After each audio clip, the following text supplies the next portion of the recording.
Good evening friends. कैसे हैं आप सभी? आई होप आप सभी अच्छे होंगे।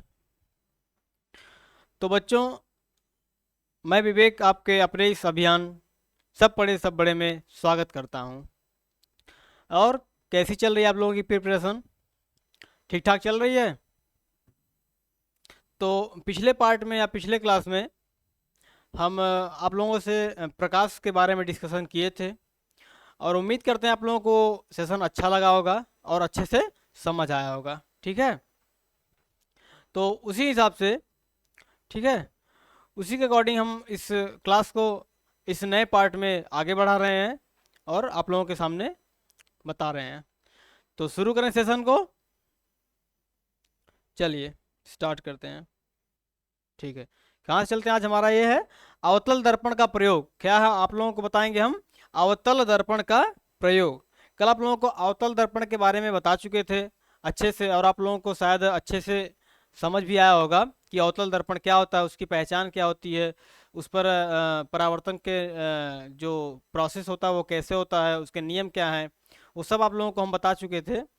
तो आज हम आप लोगों को बताएंगे कि अवतल दर्पण का प्रयोग क्या होता है। उससे पहले बता दें आप लोगों को कि अवतल दर्पण होता क्या है।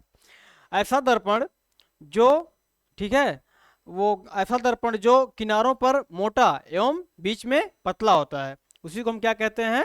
अवतल दर्पण कहते हैं। क्या कहते हैं? ऐसा दर्पण जो किनारों पर मोटा एवं बीच में पतला होता है, यानी कि जिस दर्पण के मध्य भाग से परावर्तन की क्रिया संपूर्ण होती है, उसी को हम क्या कहते हैं? अवतल दर्पण कहते हैं। क्या कहते हैं बच्चों? अवतल दर्पण कहते हैं। ठीक है, अब उसके प्रयोग के बारे में आपको बताएंगे। जैसे अवतल दर्पण का प्रयोग किन किन जगहों पर किया जाता है, इस दर्पण का क्या प्रयोग है, ठीक है, हमारे इस दैनिक जीवन में इस दर्पण का प्रयोग क्या क्या है और कैसे है, ये सब आप लोगों को जानना अति आवश्यक है। जैसे आप लोगों को बताए थे कि समतल दर्पण के प्रयोग के बारे में आप लोगों को बताए थे।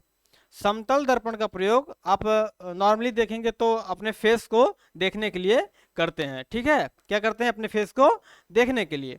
लेकिन हम देखेंगे अवतल दर्पण के उसी तरह से प्रयोग क्या होता है, वह हम आप लोगों को बताएंगे। क्या है? बताएंगे। पहला उसका प्रयोग क्या है बच्चों? ठीक है, ओके, थोड़ा पेन चेंज कर, चलिए इसी पे। अवतल दर्पण का प्रयोग क्या है? पहला जो है वो दाढ़ी बनाने में। ठीक है, ठीक है, क्या कर है?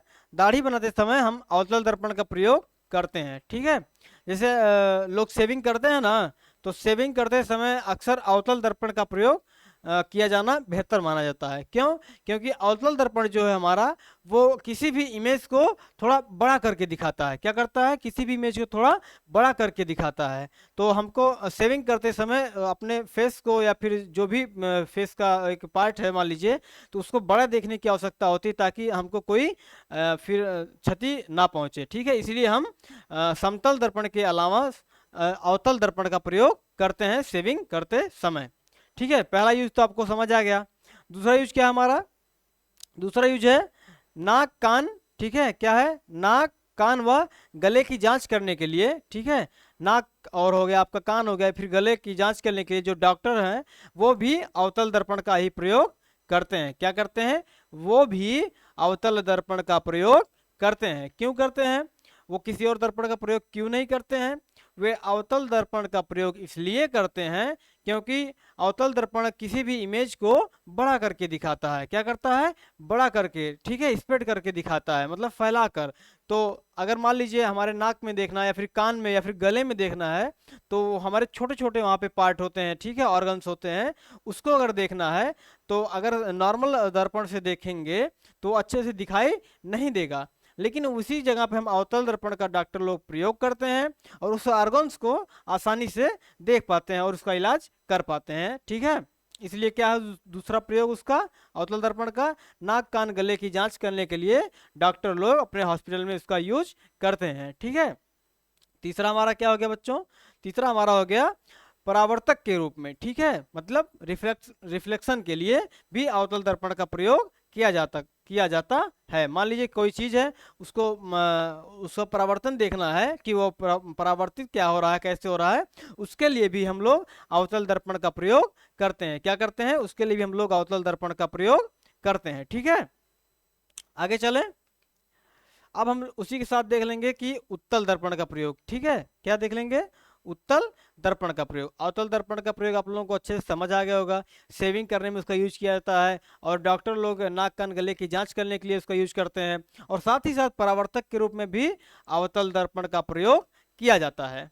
ठीक है, ये एग्जाम में पूछा जाता है कि अवतल दर्पण का प्रयोग कहाँ पे होता है। आप लोगों को उसमें उत्तल दर्पण का प्रयोग और अवतल दर्पण का प्रयोग मिक्स करके ऑप्शन में दे दिया जाएगा, लेकिन आप लोगों को उसको अच्छे से पहचान कर टिक आउट करना है। ठीक है, अब क्या देखेंगे? उत्तल दर्पण का प्रयोग। पहला क्या होता है? पहला होता है उत्तल दर्पण का उपयोग वाहनों में चालक को, ठीक है, वाहनों में चालक के पीछे की जो गाड़ियां आती हैं या कारें आती हैं या फिर बसें आती हैं उनको देखने के लिए किया जाता है। ठीक है, क्या किया जाता है? उत्तल दर्पण का उपयोग वाहनों में चालक को पीछे या बराबर के वाहनों को देखने के लिए किया जाता है। ठीक है, आप लोग अपने बाइक चलाते होंगे या फिर बाइक में या फिर अपने कार में देखे होंगे कि साइड मिरर लगा होता है, एक इधर और एक इधर। ठीक है, साइड मिरर लगा होता है, उसमें जो यूज किया होता है जो दर्पण, वो क्या होता है? हमारा उत्तल दर्पण होता है। कौन सा दर्पण होता है बच्चों? वो हमारा उत्तल दर्पण होता है। उसी के माध्यम से हम वो अपने पीछे के कार या बाइक्स को या फिर अन्य वाहनों को आसानी से देख पाते हैं। और हाँ, उत्तल दर्पण का जो प्रतिबिंब बनता है वो हमारा क्या बनता है? सीधा और छोटा बनता है। इसीलिए आप लोग देखेंगे कि जो जो मिरर होता है, क्या होता है? जो मिरर जो होता है आप लोगों का ऐसे होता है ना, छोटा सा। ठीक है, ऐसे छोटा मिरर होता है ना। ठीक है, ऐसे। तो इसमें आप लोग देखे होंगे कि मान लीजिए अगर बसें जो होती हैं, बसें या ट्रक या कार सब बड़ी बड़ी होती है ना, लेकिन उनका भी जो प्रतिबिंब है इसमें आपको आसानी से दिखाई दे देता है। क्या होता है? आसानी से दिखाई देता है। तो होता क्या है? उत्तल दर्पण में वस्तु का जो प्रतिबिंब होता है वो हमेशा सीधा और क्या होता है? छोटा बनता है। ठीक है, समझ आप लोगों को कि उत्तल दर्पण का प्रयोग क्या है? दूसरा हमारा क्या है बच्चों? दूसरा हमारा है सड़क पर लगे लैंपों। क्या है? सड़क पर लगे लैंपों के पीछे परावर्तक तल के रूप में इस दर्पण का प्रयोग किया जाता है। ठीक है, जो सड़क पर लाइटें लगी होती हैं, रोड लाइटें आप लोग देखे होंगे शहरों में या फिर आजकल तो गांव में भी लग रहा है, जो रोड लाइटें लगी होती हैं उनमें उनके अंदर जो परावर्तक तल के रूप में भी अवतल दर्पण का प्रयोग किया जाता है। क्यों किया जाता है? ताकि उसमें जो लाइट जले उस लैंप में, वो उस परावर्तक तल पर उत्तल दर्पण के परावर्तक तल पर पड़े और वह उसको आसानी से फैला सके। ठीक है, आसानी से फैला सके, इसलिए उत्तल दर्पण का प्रयोग उसमें किया जाता है। ठीक है, तो समझ आप लोगों को? चलिए आगे चलें। अब क्या है हमारा अगला टॉपिक?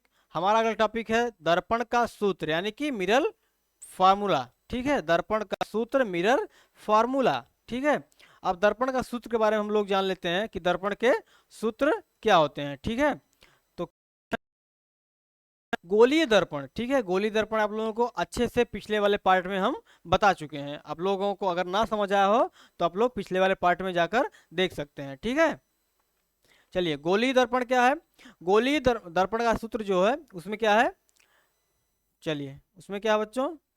गोलीय दर्पण में, ठीक है, गोलीय दर्पण में ध्रुव के बिंब की दूरी, ठीक है, ध्रुव से बिंब की दूरी याद है आप लोगों को ना?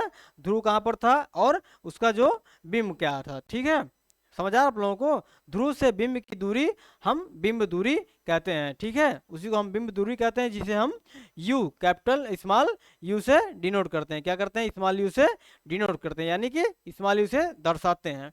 ठीक है, क्या है? गोलीय दर्पण में इसके ध्रुव से, ठीक है, बिंब की दूरी हमारी क्या कहलाती है? बिंब दूरी कहलाती है, जिसे हम स्मॉल यू से डिनोट करते हैं। ठीक है, और दर्पण के ध्रुव से, ठीक है, दर्पण के क्या है? क्या है? दर्पण के ध्रुव से बिंब की दूरी। ठीक है, और जो दर्पण के ध्रुव से बिंब की दूरी हमारी जो क्या है? प्रतिबिंब दूरी कहलाती है। ठीक है, वही हमारी जो प्रतिबिंब की दूरी है उसी को हम क्या कहेंगे? जो बिंब की दूरी है, सिंपल सी बात है, दर्पण का जो ध्रुव है उसी से जो बिंब की दूरी है यानी कि वस्तु की दूरी है, उसी को हम बिंब दूरी या वस्तु की दूरी कहते हैं। और ठीक उसी प्रकार से दर्पण के ध्रुव से जो प्रतिबिंब की दूरी, वो हमारा बिंब था यानी कि वस्तु थी, उसकी दूरी। लेकिन जो यही हमारा कि दर्पण के ध्रुव से प्रतिबिंब की दूरी हमारी क्या होगी? हमारी प्रतिबिंब की दूरी कहलाएगी। क्या कहलाएगी हमारी बच्चों? प्रतिबिंब की दूरी कहलाएगी, हमारी प्रतिबिंब की दूरी कहलाएगी। उसको हम क्या करते हैं? स्मॉल वी से डिनोट करते हैं, स्मॉल वी से डिनोट करते हैं। आपको पहले ही ज्ञात है कि, ठीक है, आप लोगों को पहले बता चुके हैं हम, या फिर आप लोगों को पता ही होगा कि ध्रुव से मुख्य फोकस की दूरी हमारी फोकस दूरी कहलाती है। यह हम पिछले क्लास में आप लोगों को बहुत अच्छे से डिस्कस कर चुके हैं। ठीक है, आप लोगों के सामने बहुत अच्छे से डिस्कस कर चुके हैं पिछले ही क्लास में कि क्या फोकस दूरी हमारी क्या होती है। तो क्या होती है हमारी? ध्रुव से मुख्य फोकस की दूरी हमारी क्या होती है? फोकस दूरी यफ होती है। ठीक है, इसको हम स्मॉल यफ से डिनोट करते हैं। ठीक है, क्या करते हैं? इसको हम स्मॉल यफ से डिनोट करते हैं। ठीक है, अब इन्हीं तीनों राशियों के बीच, ठीक है, अब इन्हीं तीनों राशियों के बीच एक संबंध है। ठीक है, क्या है? स्मॉल यू और स्मॉल वी और स्मॉल यफ, इन तीनों राशियों यानी कि बिंब की दूरी, प्रतिबिंब की दूरी एवं फोकस दूरी, इन तीनों राशियों के बीच एक संबंध है, जिसी संबंध को हम दर्पण सूत्र कहते हैं। ठीक, क्या कहते हैं हम? इन संबंध को हम क्या कहते हैं बच्चों? दर्पण सूत्र कहते हैं, जो आप लोगों के सामने दिखाया गया है। चलिए देखिए, यहाँ पे दिखाया गया है क्या होता है दर्पण सूत्र? 1/v, ठीक है, 1/v प्लस 1/ क्या है?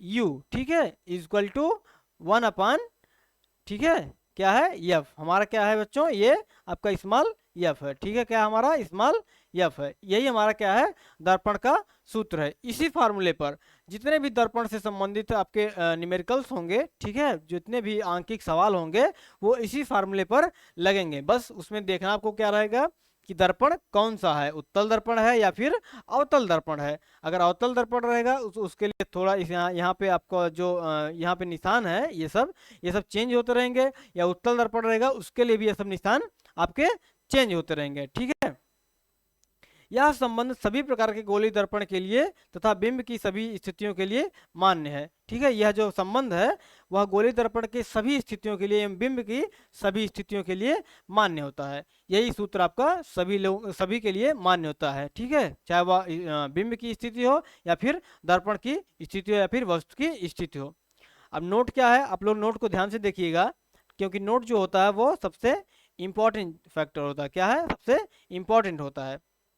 तो नोट क्या है? लेंस के लिए यही सूत्र मान्य होता है। क्या है बच्चों? लेंस के लिए भी यही सूत्र है, मतलब 1/v plus 1/u equal to 1/f। यही वाला जो है हमारा जो सूत्र है, ये हमारा लेंस के लिए भी मान्य होता है। क्या होता है? हमारा लेंस के लिए भी मान्य होता है, लेकिन इनके मध्य की स्थिति का चिन्ह जो है वो बदल जाता है। ठीक है, अगर मान लीजिए यहाँ पे ये प्लस है अगर दर्पण में, तो हमारा क्या हो जाएगा? लेंस के लिए माइनस हो जाएगा। क्या हो जाएगा? हमारा लेंस के लिए माइनस हो जाएगा। बताएं आप लोगों को कैसे? जैसे देखिए, मान लीजिए दर्पण का तो आप लोग देख चुके हैं, दर्पण वाला क्या हमारा यही वाला है ना हमारा दर्पण का। ठीक है, यहाँ पे प्लस है, लेकिन अगर यही हम लेंस के लिए देखें, क्या है? लेंस के लिए देखें, लेंस के लिए तो हमारा क्या हो जाएगा? 1/v minus 1/u equal to 1/ क्या होगा? ठीक है, 1/f होगा। दिख रहा है आप लोगों को अच्छे से? शायद थोड़ा सा इंटरनेट का इशू है, इसलिए थोड़ा सा वीडियो लैग हो रही होगी, लेकिन वो आप लोगों को अच्छे से दिखेगा। लिखने के थोड़ा सा उसमें लैग हो रहा है, तो आप लोगों को कोई दिक्कत नहीं होनी चाहिए, मुझे लगता है। चलिए, तो द लेंस के लिए हमारा क्या होगा? यही वाला हमारा फार्मूला जो होगा ये हमारा लेंस के लिए होगा। क्या होगा? हमारा लेंस के लिए ये वाला हमारा फार्मूला होगा। इसको भी आप लोग नोट डाउन कर सकते हैं। ठीक है, लेंस से संबंधित जो भी आंकिक सवाल या न्यूमेरिकल्स होंगे वो इस फार्मूले पर लगाए जाएंगे, और दर्पण से संबंधित जो भी सवाल होंगे वो इस फार्मूले पर लगाए जाएंगे। ठीक है, तो दर्पण सूत्र आप लोगों को आई होप अच्छे से समझ आया होगा। ठीक है, किसी कोई दिक्कत नहीं ना है?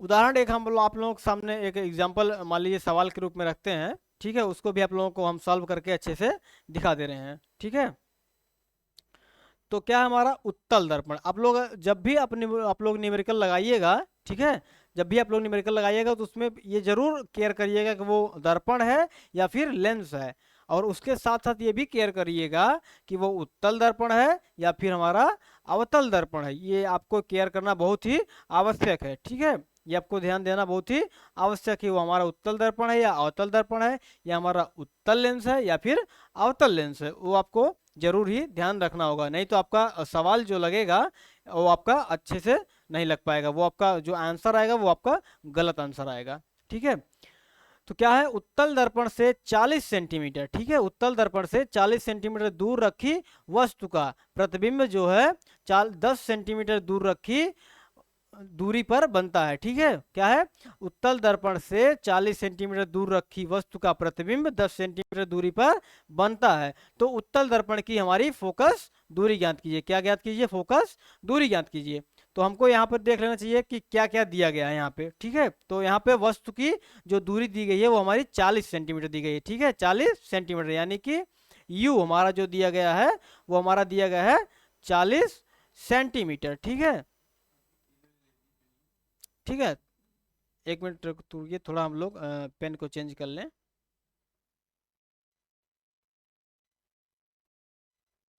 ठीक है, क्या हमारा दिख रहा आप लोगों को साफ साफ? इसको इरेज करके फिर से बताएं।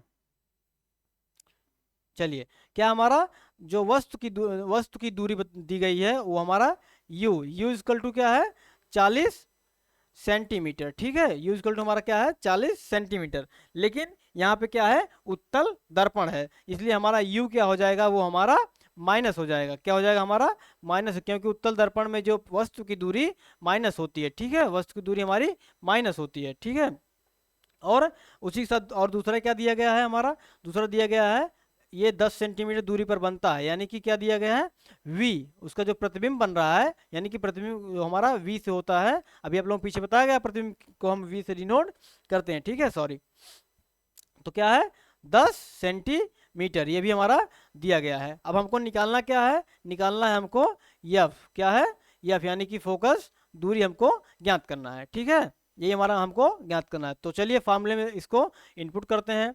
तो क्या होता है, 1/v, ठीक है, plus 1/u equal to 1/f। ठीक है, लेकिन क्या होगा, आगे देख लेते हैं। ये तो हमारा फॉर्मूला हो गया, लेकिन अगर इसको इनपुट करके देखें हम लोग तो हमारा v 1/v, ठीक है, 1/v, और यहाँ माइनस दिया गया है u, तो -1/, ठीक है, क्या v हमारा दिया गया है 10 सेंटीमीटर। ठीक है, क्या दिया गया है बच्चों, 10 सेंटीमीटर।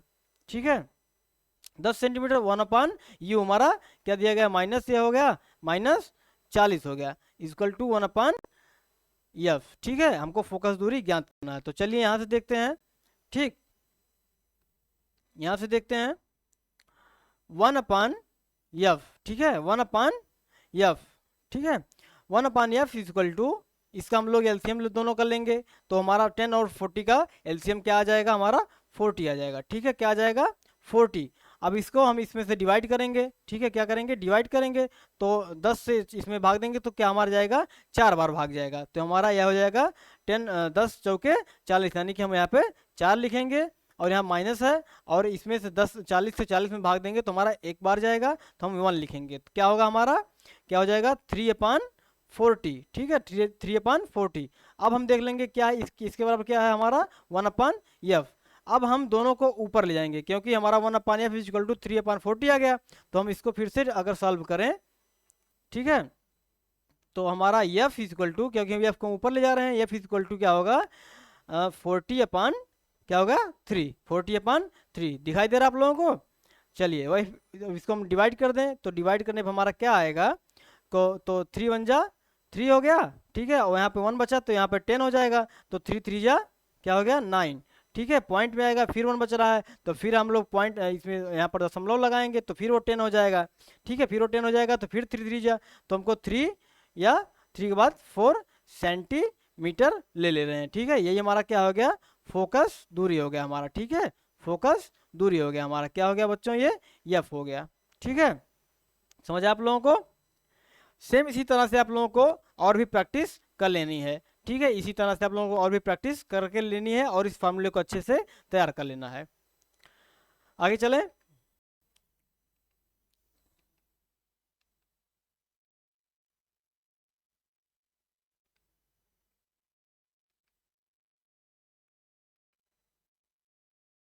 हेलो,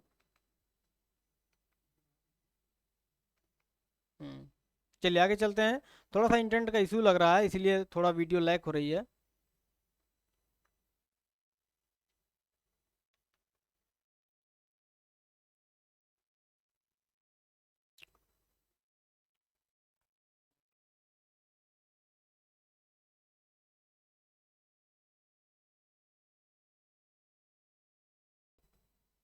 चलिए दूसरा एग्जाम्पल हमारा क्या है बच्चों? ठीक है, दूसरा एग्जाम्पल हमारा है क्या है? 100 सेंटीमीटर वक्रता त्रिज्या वाले क्या है? थोड़ा पेन चेंज कर लें।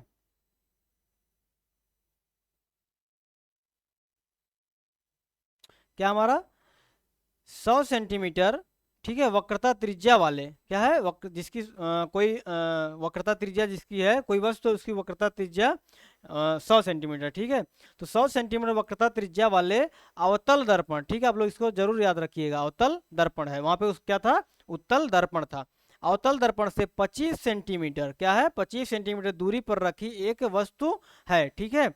या मान लीजिए 100 सेंटीमीटर वक्रता त्रिज्या वाले अवतल दर्पण से 25 सेंटीमीटर की दूरी पर एक वस्तु रखी गई है, ठीक है, एक वस्तु रखी गई है। तो उस वस्तु की प्रतिबिंब की स्थिति क्या होगी, या वह वस्तु की जो प्रतिबिंब है वह कितनी दूरी पर बनेगा, ठीक है, वह वस्तु कितनी दूरी पर बनेगा, ठीक है। यानी कि इसमें क्या पूछा गया आपका? वी पूछा गया, आपका वी पूछा गया है। तो चलिए देख लेते हैं इसमें क्या क्या दिया गया पहले, ठीक है। थोड़ा सा इसके लिए हम लोग पेन को चेंज करें। चलिए इसमें दिया गया है वक्रता त्रिज्या यानी कि आर, आप लोगों को बताया गया वक्रता त्रिज्या क्या होती है, आर होती है। आर इक्वल टू हमारा क्या दिया गया है? 100 सेंटीमीटर, ठीक है, 100 सेंटीमीटर, ठीक है। और इसमें अवतल दर्पण से 25 यू हमारा दिया गया है, क्या दिया गया हमारा? यू हमारा दिया गया है क्या है? 25 सेंटीमीटर, ठीक है। दिख रहा है आप लोगों को ना? कोई दिक्कत नहीं ना है? थोड़ा सा इंटरनेट की इशू है इसलिए लैग कर रहा है। और हमको पूछा गया, हमारा पूछा क्या गया? हमारा वी, हमारा वी इक्वल टू हमारा पूछा गया है, ठीक है।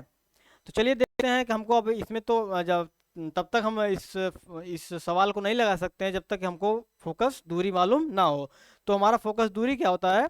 एक फॉर्मूला आप लोगों को और बताया गया था, F equal to R by two, क्या है? F equal to R by two, यानी कि एफ का मान अगर निकालना फोकस दूरी का तो 100/2 इक्वल टू हमारा 50 सेंटीमीटर, ठीक है। 50 सेंटीमीटर क्या हो गया हमारा? ये हमारा एफ हो गया, ठीक है।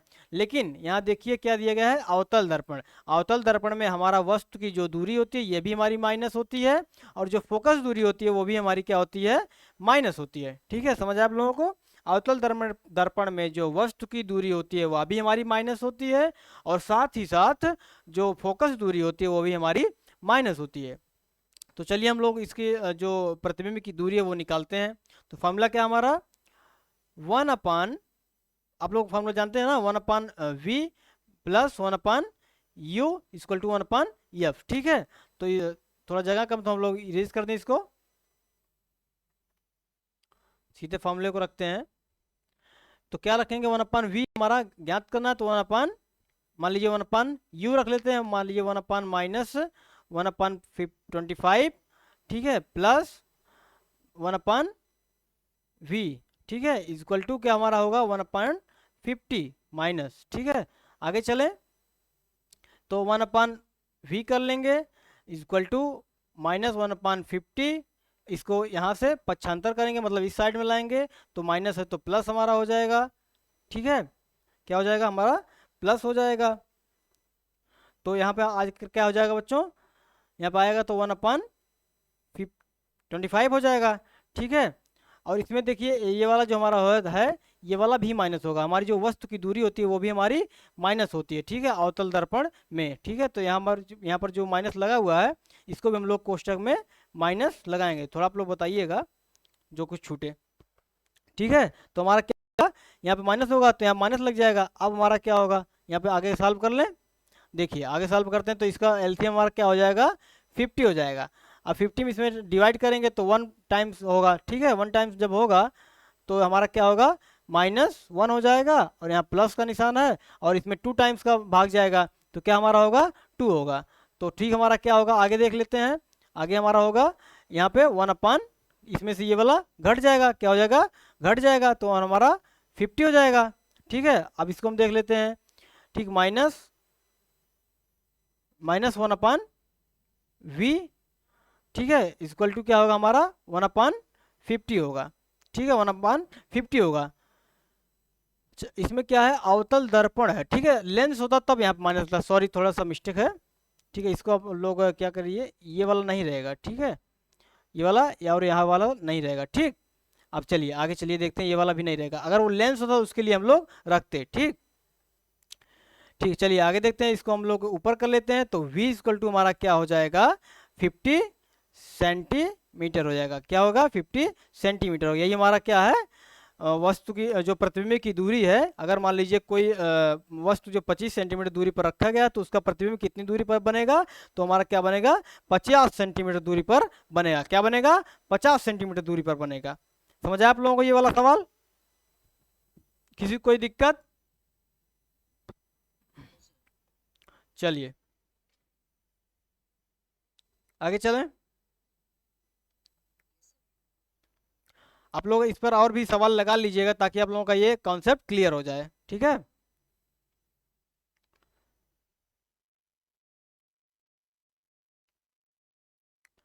आगे हमारा क्या है, रेखीय आवर्धन, ठीक है, लीनियर मैग्निफिकेशन। रेखीय आवर्धन क्या होता है, चलिए देखते हैं, रेखीय आवर्धन लीनियर मैग्निफिकेशन, रेखीय आवर्धन भी जान लेते हैं, ठीक है। थोड़ा पेन चेंज कर लें तो इस पर आप लोगों को दिखेगा नहीं आसानी से। चलिए, रेखीय आवर्धन क्या होता है, प्रतिबिंब की लंबाई क्या है, प्रतिबिंब की लंबाई तथा वस्तु की लंबाई के अनुपात को हम रेखीय आवर्धन कहते हैं, क्या कहते हैं, रेखीय आवर्धन कहते हैं। मतलब प्रतिबिंब की जो लंबाई है और वस्तु की जो लंबाई है, ठीक है, मतलब दूरी जो है उसके अनुपात को हम क्या कहेंगे, रेखीय आवर्धन कहेंगे, ठीक है। इसे हम स्मॉल यम से प्रदर्शित करते हैं, इसे हम स्मॉल यम से क्या करते हैं, प्रदर्शित करते हैं, ठीक है। ये हमारा स्मॉल यम है, इसको हम स्मॉल यम से मैग्निफिकेशन यानी कि स्मॉल यम, ठीक है। रेखीय आवर्धन क्या होता है, प्रतिबिंब की लंबाई तथा वस्तु की लंबाई के अनुपात को हम रेखीय आवर्धन कहते हैं, इसे हम स्मॉल यम से डिनोट करते हैं, ठीक है, प्रदर्शित करते हैं। इसका फॉर्मूला क्या है, देखिए आप लोगों के सामने रखा गया है, चलिए क्या है, यम इक्वल टू -v/u, ठीक है। इसमें भी माइनस का सिंबल लगेगा क्योंकि ये सब इनका जो फॉर्मूला जब आप लोगों को एक सॉल्व किया जाएगा, सिद्ध किया जाएगा, तो उसमें आप लोगों को माइनस दिखाया जाएगा कि कैसे सिद्ध होता है, इसलिए इसका क्या होगा, यम इक्वल टू -v/u, ठीक है।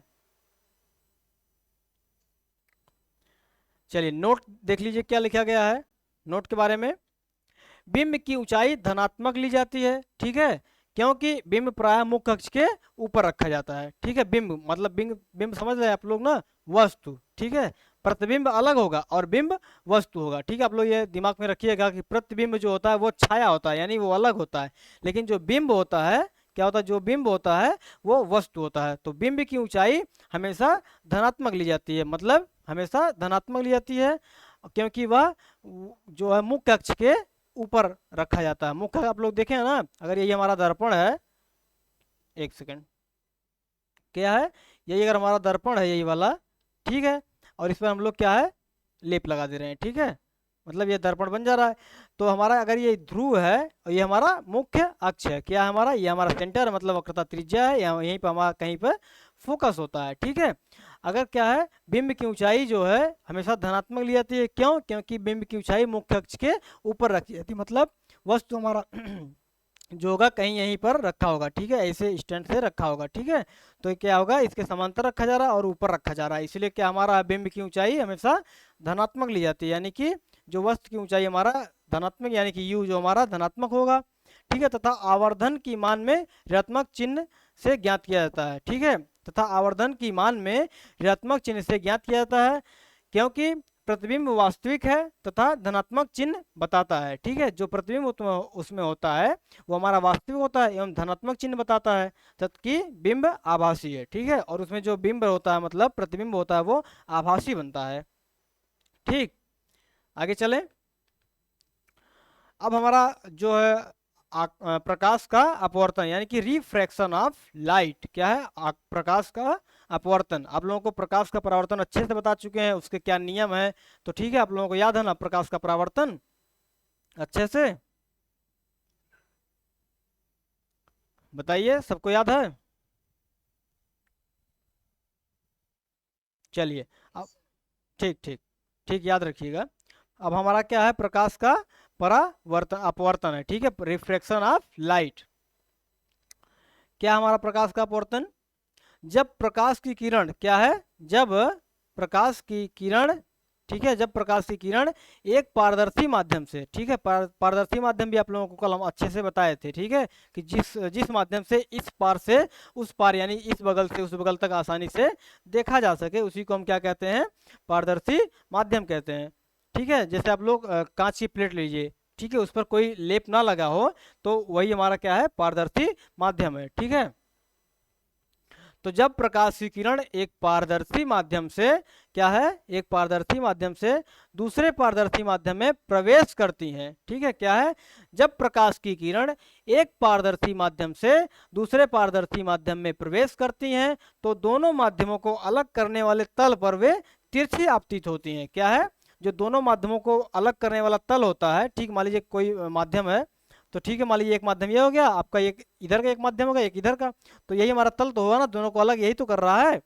ठीक है, तो यही जो तल है उस पर वो जो किरण तिरछी अगर पड़ रही है, ठीक है, तिरछी पड़ रही है, ठीक है, तिरछी आपतित हो रही है, तो ये अपने मार्ग से विचलित हो जाती है। ठीक है, तो इसी को हम क्या कहते हैं? प्रकाश के अपवर्तन का नियम कहते हैं। क्या कहते हैं? प्रकाश के अपवर्तन का नियम, यानी कि रिफ्रैक्शन ऑफ लाइट।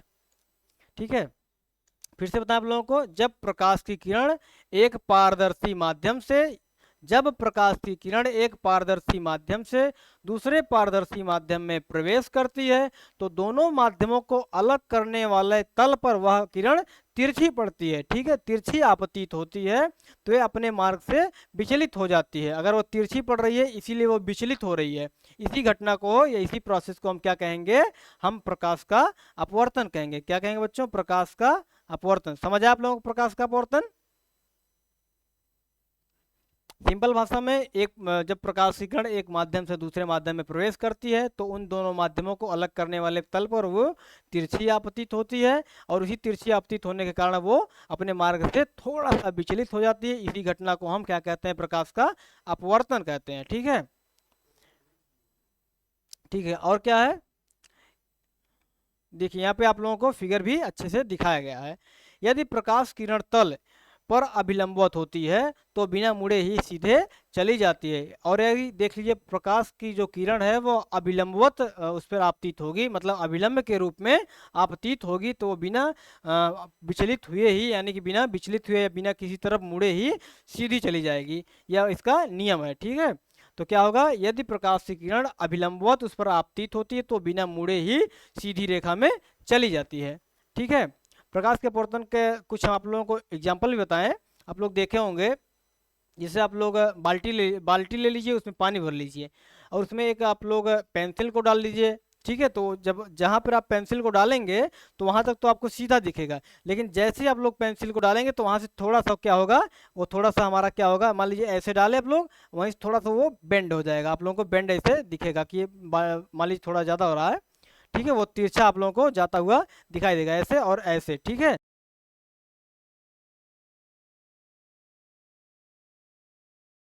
सी टेढ़ी दिखाई देती है। ठीक उसी प्रकार से आप लोग बाल्टी के पानी में एक सिक्के को डाल दीजिए। ठीक है, मान लीजिए आप सिक्के को डालें और उसको जब देखेंगे तो थोड़ा सा क्या है? ऊपर की तरफ उठा हुआ प्रतीत होता है। ठीक है, थोड़ा सा ऊपर की तरफ उठा हुआ प्रतीत होता है। यह भी अपवर्तन के नियम के कारण ही संभव होता है। ठीक है, ये आप लोगों को समझाते थोड़ा फिगर क्या है। देखिए यहाँ पे क्या है? ये हमारा क्या है? आपतित किरण है। आप हमारा क्या है? ये जो है किरण है। ठीक है, अपवर्तित, उसमें क्या होता था? प्रकाश के परावर्तन में आपतित किरण होती थी और दूसरी क्या होती थी? परावर्तित किरण होती थी। ठीक है, दूसरी हमारी परावर्तित किरण होती थी, लेकिन उसमें क्योंकि परावर्तन का कार्य होता था, ठीक है, उसमें परावर्तन का कार्य होता था, लेकिन यहाँ पर क्या है? इसमें अपवर्तन का कार्य हो रहा है, यानी कि वो एक माध्यम से दूसरे माध्यम में प्रवेश कर रही है, यानी इसलिए यहाँ पे अपवर्तन होगा। ठीक है। तो हमारा क्या हो गया आपतित किरण, ये हमारा हो गया परावर्तित किरण। अब क्या है देखिए यहीं से आ रही है ये किरण आपकी आ रही है ना सीधे, लेकिन देखिए यहीं से थोड़ा सा ये तिरछी दिख रही होगी आप लोगों को, थोड़ा सा तिरछी दिख रही है, दिख रही है आप लोगों को साफ साफ। चलिए अगर मान लीजिए अगर ये तिरछी थोड़ी सी विचलित हो रही है अपने मार्ग से, अगर ये सीधी जाती तो ऐसे ऐसे ऐसे ऐसे ये सीधी निकल जाती, क्या है ऐसे ऐसे सीधी निकल जाती है। लेकिन वो जब अपवर्तन का कार्य हो रहा है तो अपने मार्ग से थोड़ा सा विचलित हो जा रही है। और कहाँ से विचलित हो रही है बच्चों, अपने यहीं से दोनों माध्यमों के तल से विचलित हो रही है। क्योंकि ये देखिए आपका हमारा क्या है, प्रकाशता विरल माध्यम है, यानी कि ये हमारा वायु है, यानी ये विरल माध्यम है, और ये हमारा शीशा है, ठीक है, ये हमारा जो कि सघन माध्यम है, ठीक है। तो क्या हुआ आप लोगों को समझ आया प्रकाश का अपवर्तन क्या होता है। और इसमें जो आपतन कोण एवं परावर्तन कोण भी आपका जो होता है बराबर ही होता है, ठीक है। यानी कि साइन आर ये हो गया, ये हमारा साइन आई, ये हमारा साइन आर, ये भी हमारा बराबर ही होगा, ठीक है।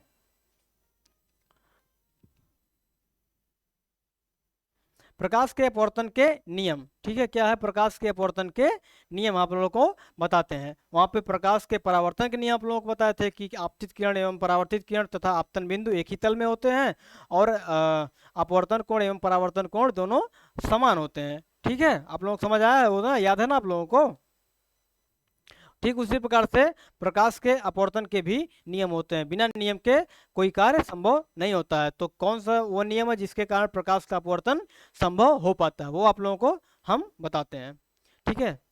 पहला हम्म, पहला नियम हमारा क्या है, आपतित किरण, अपवर्तित किरण तथा आपतन बिंदु पर अभिलंब तीनों एक ही तल में होते हैं, ठीक है। आपतित किरण क्या है हमारा, आपतित किरण अपवर्तित किरण, ठीक है, आपतित किरण अपवर्तित किरण तथा आपतन बिंदु अभिलंब तीनों एक ही तल में होते हैं, ठीक है। ये तो आप लोगों को परावर्तन के नियम के अनुसार ही है। फिर हमारा दूसरा नियम क्या है, दूसरा नियम, एक ही रंग के प्रकाश की आपतन कोण की ज्या, मान लीजिए अगर कोई प्रकाश है और वो एक ही रंग का है तो उसके आपतन कोण की ज्या यानी कि साइन आई, आपतन कोण की ज्या यानी कि साइन आई, तथा अपवर्तन कोण की ज्या यानी कि साइन आर, क्या है साइन आर का अनुपात किन्हीं दो माध्यमों के लिए, जो माध्यम लोगों को दिखाया गया एक सघन एक विरल माध्यमों के लिए एक नियतांक होता है। इसे हम क्या कहते हैं, स्नेल का नियम भी कहते हैं। क्या कहते हैं बच्चों, स्नेल का नियम भी कहते हैं। इस नियतांक को पहले माध्यम के सापेक्ष दूसरे माध्यम का अपवर्तनांक कहते हैं। जो यही नियतांक हमारा आएगा साइन आई और साइन आर का जो अनुपात आएगा वही हमारा पहले माध्यम के सापेक्ष दूसरे माध्यम का अपवर्तनांक होगा, ठीक है। देखिए आप लोग बता दें, इसने जो पहला नियम देखिए ये हमारा आपतित किरण हो गई, ठीक है, ये हमारी परावर्तित किरण होगी, और ये हमारा अभिलंब हो गया, ठीक है, अभिलंब हो गया, ठीक है। और ये तीनों हमारा आपतन बिंदु जो हो गया, ये देखिए ये तीनों एक ही तल में विद्यमान है, क्या है, ये हमारे तीनों एक ही तल में विद्यमान है। और दूसरा क्या होगा हमारा, आपतन कोण की जाए यानी कि साइन आर, साइन आई और अपान साइन आर इक्वल टू हमारा क्या होगा, नियतांक होगा, क्या होगा हमारा नियतांक। ये हमारा क्या होगा, स्नेल का नियम होगा, यही हमारा क्या होगा, स्नेल का नियम होगा। समझ आया आप लोगों का अपवर्तन, प्रकाश के अपवर्तन के नियम को आप लोगों को अच्छे समझ आया। चलिए आगे चलें। तो बच्चों आज का हम सेशन यहीं पर एंड करते हैं, और अगर समझ आया तो प्लीज़ हमारे इस चैनल को आप लोग लाइक करिए, शेयर करिए, हम सब्सक्राइब करिए, और अपने फ्रेंड्स को ज़रूर बताइए कि ये क्लास चल रही है।